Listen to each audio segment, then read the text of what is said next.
Capítulo 106. O príncipe Rajen acordou sozinho, a cama ainda estava quente, onde o corpo quente da condessa Lodira repousara após horas de amor desesperado e voraz, a lembrança do gosto de seus seios, de sua língua, de seus lábios, de seu sexo e do calor apaixonado que emanava de suas investidas selvagens e compartilhadas em todas as posições que pudessem imaginar, tudo voltou à mente. Quando finalmente perderam as forças, ele adormecera com ela sob seu braço estendido, o cheiro de seus cabelos ainda persistindo por perto. De alguma forma, ela havia saído da cama e o deixado para trás, os lençóis farfalharam ao redor dele enquanto o príncipe Rajen se sentava. Ele olhou para a janela, onde a luz já brilhava. Eu não deveria estar surpreso, ela é exatamente assim. Ele balançou a cabeça. Nunca foi muito de despedidas, nunca foi muito de ficar, ela provavelmente se foi há horas. E tudo o que posso fazer é torcer pelo melhor. Ele estendeu a mão e puxou a corda que convocaria as gêmeas meio-elfas para seu quarto. Novamente, uma prepararia um banho, a outra iria preparar a comida e, em perfeita sincronia, cada tarefa seria concluída a tempo para a próxima começar. Quem será que é realmente a verdadeira escrava? Ele ponderou a pergunta novamente pela milésima vez. Era uma questão muito mais interessante para ele do que como uma coleira havia sido colocada em primeiro lugar. Mas ele novamente descartou a velha questão e se preparou para governar sua cidade, como fazia todos os dias, ano após ano.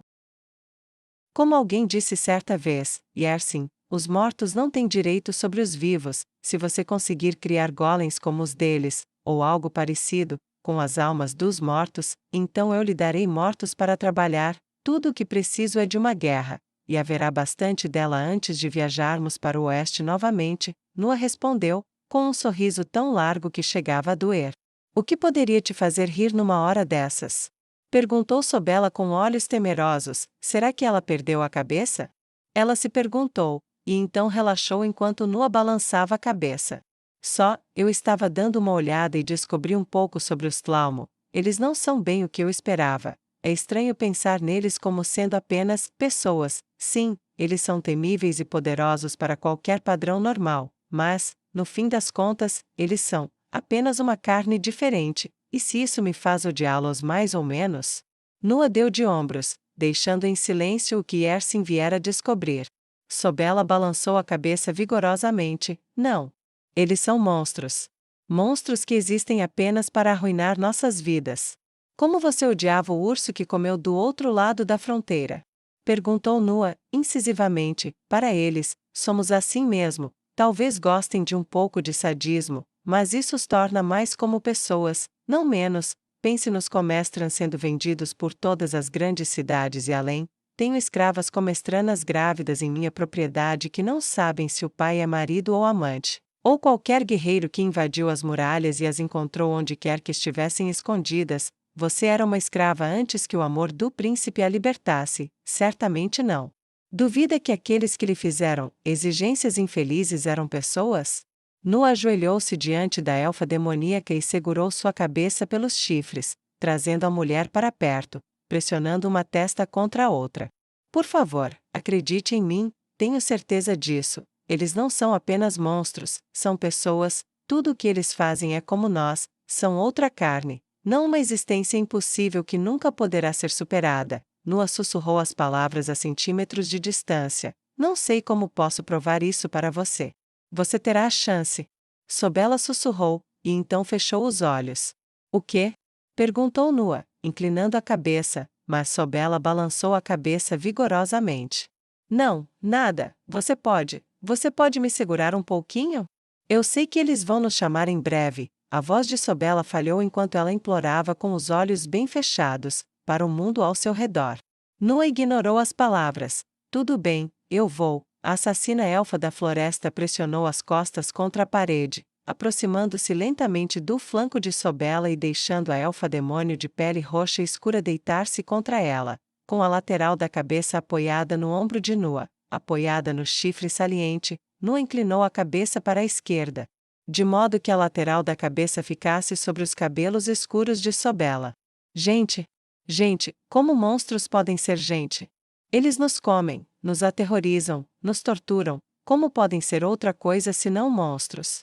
Sobela se perguntou, confusa, até que seus olhos se abriram um pouco e ela avistou a mão esquerda enluvada, adoradora da morte. Ela supostamente drena a vida de seus escravos para puni-los. Tudo que ouvimos até recentemente sugeria que ela os governava com terror. Ela é um monstro? Mas e o príncipe Rajen? Ele pode ter protegido Kaiji e Sado do mal, mas o que Nua diz sobre seus escravos? Bem, isso é quase o mesmo que qualquer cidade caída. Ela contemplou essas coisas, revirando-as em sua mente. A declaração de Nua, por mais bizarra que fosse, era tão atraente, que aniquilava a visão dos homens-fera que ela tinha. Ela sentiu um desejo intenso de acreditar nela, até que começou a divagar. Quase dormindo, com o calor do corpo ao seu lado lhe proporcionando a segurança que tanto ansiava, começaram a bater na porta. Seus olhos vermelhos se arregalaram instantaneamente. Nua, porém, levantou-se com calma e estendeu a mão direita. Venha, já está na hora. Deve ser, Sobela choramingou, pegando a mão de Nua e se levantando com a lenta rigidez resultante de longas horas em sua posição agachada. Mesmo assim, ela se levantou. As batidas estrondosas na porta de ferro soaram novamente. Estamos chegando, anunciou Nua, deixando clara sua irritação na voz. Ela riu um pouco, apesar de si mesma. A luz fraca que passava pela janela lhe dizia que não havia muita luz do dia restante. Sombras e penumbra eram tudo o que restava na casa comunal quando Nua destrancou a porta e deu um passo para fora. A mulher hiena estava ali na frente dela. Seu pelo está muito brilhante, Nua disse sobre as manchas, elogiando-as educadamente. Você tomou banho para a ocasião? A mulher hiena ergueu o queixo orgulhosamente e se impertigou diante do elogio, respondendo com a voz latida típica de sua espécie. Sim, claro, eu não apareceria suja. Ela fechou bruscamente suas mandíbulas de aparência cruel ao perceber que a elfa da floresta falava com ela com uma naturalidade franca. Como se fosse um nobre, ela lançou um olhar furioso para a escolta e estendeu 2 capuzes negros. Vista-se, carne, ela se voltou para Nua. Elfa irritante, pelas bolas do Deus Imperador. Espero que ela hesite, a mulherina pensou, apenas para a escolta entregar um capuz para Sobela, que o colocou sobre sua cabeça em um instante. Nua imitou o gesto, e o mundo desapareceu. Uma sensação de orgulho tomou conta dela naquele instante, algo que ela não esperava, como a salvadora das trevas em seu julgamento. Agora enfrento o meu. Sobela, segure meu ombro, ordenou Nua, e sentiu a mão descer sobre ela, tocando a superfície áspera de sua camisola. Tudo vai ficar bem. Nua tentou tranquilizá-la com uma voz confiante, mas, se ajudou, Sobela não demonstrou qualquer sinal de que ajudou. Agora, sigam o som da minha voz, e vocês ouvirão a história de como ensinamos a vocês, animais, qual é o seu lugar na ordem natural, disse a mulher hiena, e Nua aguçou os ouvidos. Ela podia ouvir a satisfação na mulher hiena. Mesmo o jeito curvado com que ela se movia nunca disfarçava o andar arrogante e pomposo, nem o ganido ocasional e o rosnado gutural de sua garganta escondiam seu orgulho. Ela podia dizer que a mulher fera estava saboreando o ritual. Passo a passo, Nua seguiu enquanto a mulher fera avançava lentamente. Ela também sentia olhares fixos nela de diferentes ângulos. Eles estão se preparando para festejar novamente. Somos parte de uma procissão.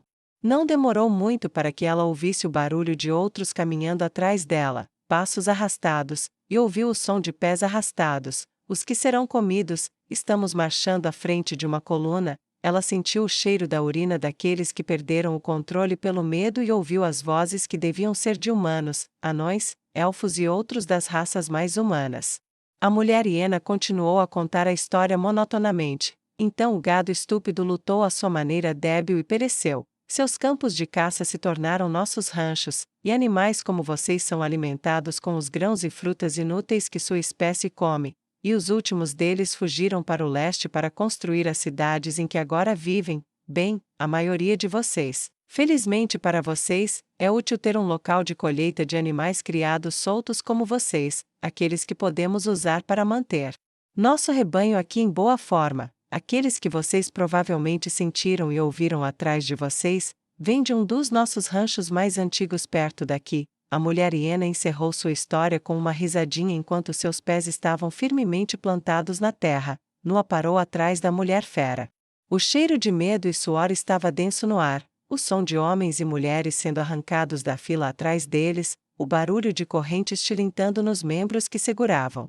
Nua fechou os olhos sob o capuz, sentiu Sobela se aproximar. A mulher hiena que se elevava sobre eles gritou por cima dos gritos do rebanho cativo: nós, do banquete do silêncio, pela bênção do imperador, carregamos a honra do segundo terror, e pela vontade do Deus devorador, nós também comemos. Nós também comemos. Entoaram os homens fera e as mulheres fera. Sobela não conseguia ver nada, mas com as orelhas de fora, através do capuz, ouviu o primeiro grito, desesperada, aproximou-se de sua escolta e, enquanto seu corpo tremia, Nua a envolveu em um abraço, segurando-a com a maior firmeza possível. Além de sua vista, lamentos de dor ecoavam pelo silêncio, garras e dentes rasgavam barrigas e o odor de carne crua e sangrenta subia no ar. Os pés de uma mulher bateram no chão enquanto ela se descontrolava e tentava correr. Nua captou o som de cada passo no chão empoeirado e ouviu o uau carregado de dor ao ser agarrada por um homem fera, seguido por um grito agudo de dor quando garras perfuraram a carne. A sequência continuou até que a mulher viva foi reduzida a um corpo de carne. O som de ossos quebrando como galhos era acompanhado de arrastamento, enquanto pessoas vivas se arrastavam pela poeira, implorando por uma misericórdia que não existia para elas. O som nauseante de membros sendo arrancados e torcidos para longe de seus donos vivos lembrou Nua de uma luta particularmente feia contra um grupo de colhedores devorianos, só que pior porque Sobela já havia caído em prantos enquanto era forçada a ouvir tudo aquilo. Seus soluços continuaram através dos últimos gritos de dor, através do som de sangue pingando sendo recolhido em copos, além do último som de ossos sendo quebrados para chegar à medula. Nua, no entanto, entrou em um estado de calma fria. O som da paisagem infernal a enchia apenas de convicção. Yersin, você conseguiu colher as mortes aqui para seu uso?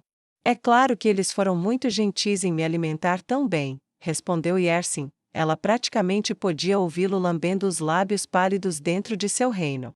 Ótimo, então não foi à toa, e estou tão contente quanto posso, respondeu Nua.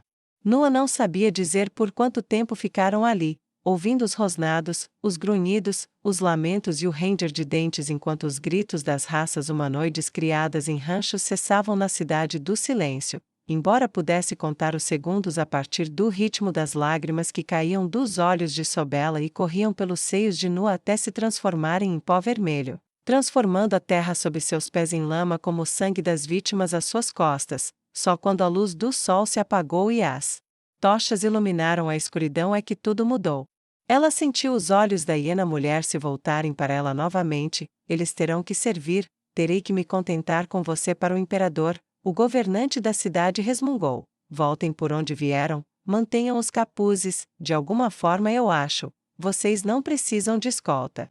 Eu não, eu me lembro do caminho, eu me lembro de tudo, Nua respondeu com uma voz calma e tranquila. Então, segurando o braço de Sobela em volta de si, ela conduziu a elfa-demônio soluçante de volta, exatamente como havia dito que faria. Atrás delas, a mulher hiena as observava e dizia: porque tenho a nítida impressão de que ela quis dizer outra coisa com essa afirmação. Ela deu de ombros após refletir por um momento, sem chegar a nenhuma conclusão. O cheiro de carne chamou a atenção da mulher hiena, e ela foi se juntar ao banquete. O dia passou rápido para a Condessa Lodira. A paisagem campestre que passava proporcionava, pelo menos, uma agradável distração. Ao longe, ela avistou fazendas e arrozais em abundância, florestas que poderiam ser tão antigas quanto a própria terra pontilhavam o horizonte distante e infinito. De vez em quando, ela avistava alguém caminhando em algum lugar, às vezes várias pessoas, às vezes. Ela olhava pela janela dos fundos para observar a cidade se distanciando cada vez mais atrás dela. No entanto, não importava o que visse, ela se pegava pensando no que havia deixado para trás, sem ninguém com quem conversar. Ela falava consigo mesma: só uma vez eu queria poder me despedir de alguém de verdade, mas, você é uma covarde, Lodira, sempre foi e sempre será, com medo do dever, com medo da responsabilidade, com medo de envelhecer. No fim das contas, não importa quem matou seu marido, a culpa é toda sua. Se você tivesse agido diferente, não tivesse sido tão mesquinha, talvez ele estivesse vivo, Ou pelo menos talvez você não tivesse sido considerada culpada por todos, então você simplesmente se casaria com outra pessoa e... Ela deu de ombros diante da futilidade de seus pensamentos. Mas eles continuaram retornando, hora após hora, dia após dia, muito depois de Pazin ter ficado para trás, muito depois de passar por pequenas vilas e cidades pertencentes à grande cidade.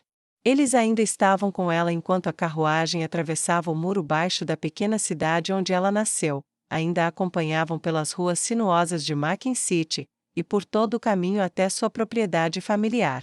À medida que a carruagem reduzia a velocidade, ela viu o que mais temia, um rosto velho e enrugado, com cabelos grisalhos, mais magro do que ela se lembrava, mas suas costas eram rígidas e retas, os cabelos grisalhos presos em um rabo de cavalo que dava ao seu rosto uma aparência ainda mais severa, ao contrário dos nobres e cidadãos pazênios. Suas roupas eram pretas e cinzas como as pedras que compunham os muitos edifícios, severo, em uma palavra, seus lábios estavam fortemente contraídos e sua postura quase militar, com os braços atrás das costas e os pés afastados na largura dos ombros.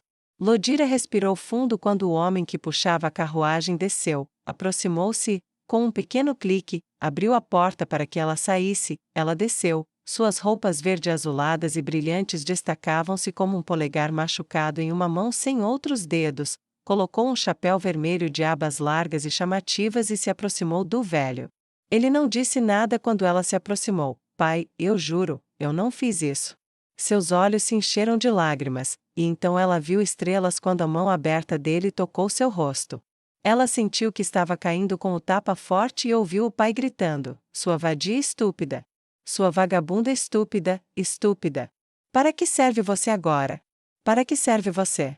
Ela não precisava ver seu rosto odioso, furioso, sombrio e nublado para saber sua ira, nem precisava confiar em sua agressão verbal cruel. Ela sentiu sua ira bem o suficiente quando ele arrancou o chapéu de sua cabeça, agarrou seus cabelos pela raiz, puxou-a para cima e a esbofeteou novamente, derrubando-a na pedra pela segunda vez, enquanto o vento levava seu chapéu enquanto ele rolava para longe.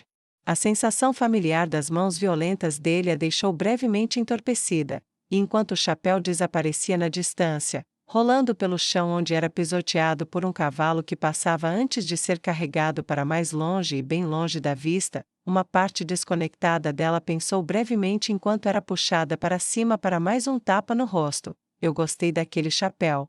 Vou sentir falta dele. Então ela viu estrelas novamente, quando ele atingiu o outro lado do rosto dela.